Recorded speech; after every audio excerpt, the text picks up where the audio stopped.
السلام علیکم۔ دیکھیے، یہ جو عبداللہ کے اندر مضمون آیا تھا، یہ میرے خیال میں 1996 میں آیا تھا۔ یوسف علیہ السلام کا پورا مضمون اس میں پڑھے، اس میں جماعت کا یہ موقف بیان کیا گیا تھا کہ یہ لغوی معنوں میں ہے۔ یہ کھڑے بیٹھے ذرا سا سر کو جھکا دینا یا بغیر سر جھکائے کسی کی فضیلت کو تسلیم کر لینا، یہ بھی اسی زمرے میں آتا ہے۔ لیکن بعد میں جب یہ چیزیں سامنے آئیں، ظاہری بات وہ خروا لہ سجدہ تھا، تو اس میں جس طرح سعودیوں کی تفسیر میں بھی لکھا ہوا ہے کہ خرو جب آ جائے سجدہ کے ساتھ تو پھر یہ لغوی معنوں میں ہو ہی نہیں سکتا، یہ زمین کے اوپر دھڑام سے گرنے کے معنوں میں ہے۔ اور پھر انہوں نے ساتھ لکھ دیا کہ پچھلی شریعتوں میں جائز ہوتا تھا۔ تو بجائے اس کے کہ ان پر اعتراض کرتے، محمد حنیف صاحب نے اس کو پھر لغوی معنوں سے ہٹا کر اس کو حقیقی معنوں میں کہنا شروع کر دیا۔ یہ 2017 میں آ کے ہوا ہے۔ اس سے پہلے جو ہے 2011 کے اندر بھی سوالوں کا جواب دیتے ہوئے حنیف صاحب زور دے رہے تھے اس بات کے اوپر کہ دیکھو عبداللہ ہم نے ایسے نہیں لکھے ہیں، بڑی سوچ سمجھ کے بڑی محنت سے ساتھیوں کے لیے ہوتے ہیں، تو ان کو پڑھو، اس کے اندر یہ ساری چیزیں جو بھی لکھی ہوتی ہیں۔ تو عبداللہ کے اندر تو یہی لکھا ہوا تھا۔ اور جب یہ یعقوب لوگ علیحدہ ہوئے ہیں، یہ سرفراز یعقوب، تو آپ خود سوچیں 2 سال یہ معاملہ ان کا آپس میں چلتا رہا ہے۔ میں خود وہاں کراچی میں تھا، ہر جمعرات کو میں ڈائری لکھا کرتا تھا جو بھی کارروائی ہوتی تھی، اور ان کے علیحدہ ہونے تک ان کے امیر بنانے، جو انہوں نے بدر صاحب کو بنایا اور بعد میں یعقوب علی کو بنا لیا، یہ مسئلہ اس کا شائبہ تک بھی نہیں تھا۔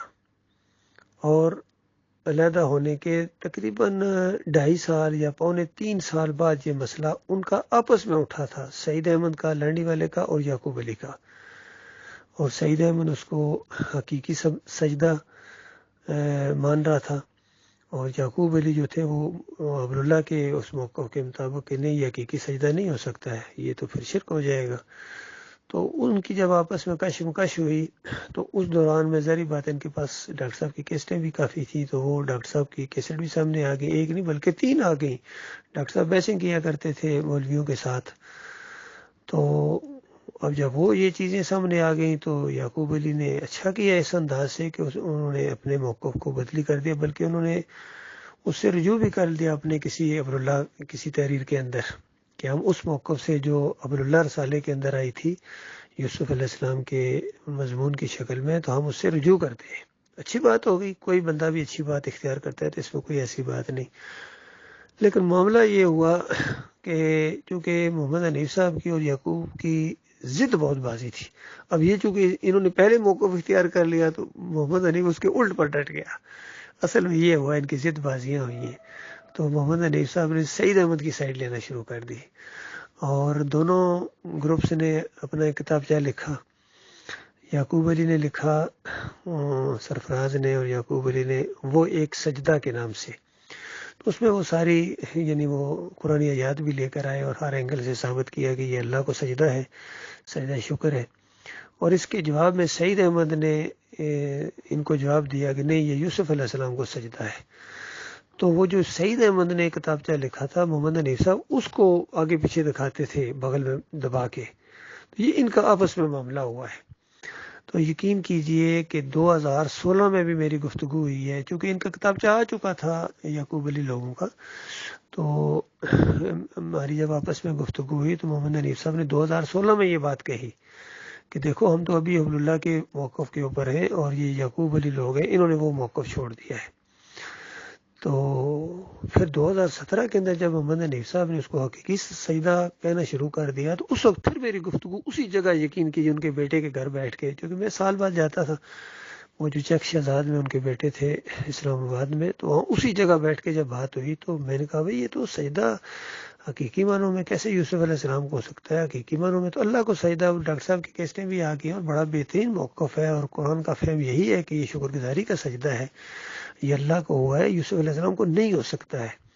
تو پھر محمد حنیف چونکہ اسی کو ثابت کر رہے تھے تو میں نے ان کو پھر یاد دہانی کرائی۔ میں نے کہا پچھلے سال یہاں اسی جگہ بیٹھ کے تو آپ کہہ رہے تھے کہ ہم عبداللہ کے موقف کے مطابق ہے، حالانکہ عبداللہ والا موقف بھی اب کمزور ہو گیا۔ بہرحال اس کے اوپر اگر قائم رہتے تو اتنا وہ تباہی نہ آتی، کیونکہ اس موقف کے اوپر بندہ فتویٰ نہیں لگا سکتا ہے، زیادہ سے زیادہ کہہ سکتا ہے کہ کسی کی غلط تفسیر ہے، لیکن سجدہ وہ جب اللہ کو مانے گا حقیقی سجدہ، تو پھر ظاہری بات اس کی تعویل ہو جائے گی۔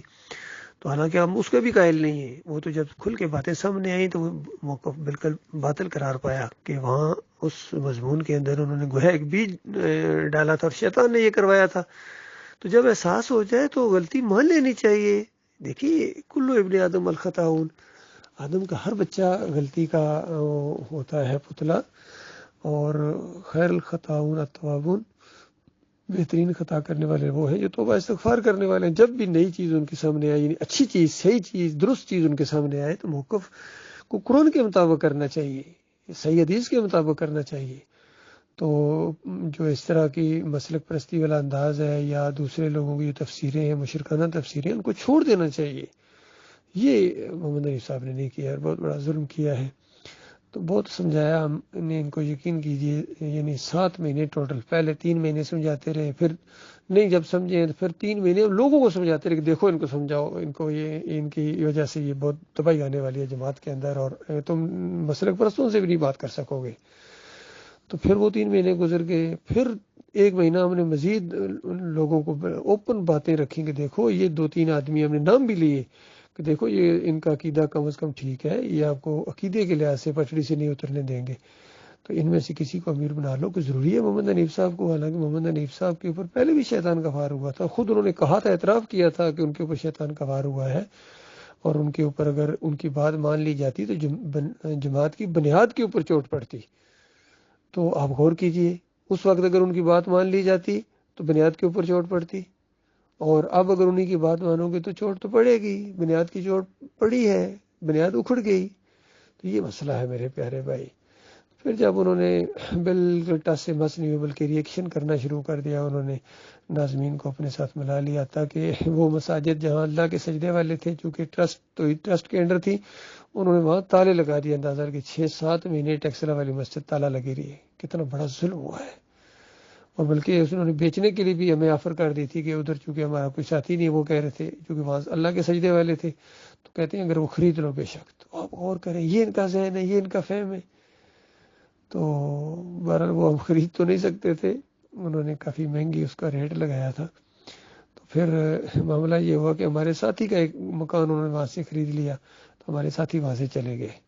یہ ہوا ہے اللہ کے بندوں۔ پھر اس طرح گجر خان چکری قلعہ میں جو مسجد توحید تھی، جو خالص ایمان عقیدے کی بنیاد کے اوپر مسجد بنی ہے، وہ جو ٹرسٹ کے انڈر نہیں تھی، وہاں سے وہ نکل گئے۔ اندازہ اس کے مقابلے میں پھر مسجد بنائی انہوں نے سجدہ تعظیمی کی بنیاد کے اوپر تھی۔ کس قدر یہ اپنے اس شرک کے اوپر ڈٹ گئے۔ بہرحال ہمارا کام تھا سمجھانا، سمجھا رہے ہیں، سمجھ گئے تو اپنا بھلا کریں گے، نہیں مانیں گے تو جہنم کی آگ کو موقع ملے گا پھر۔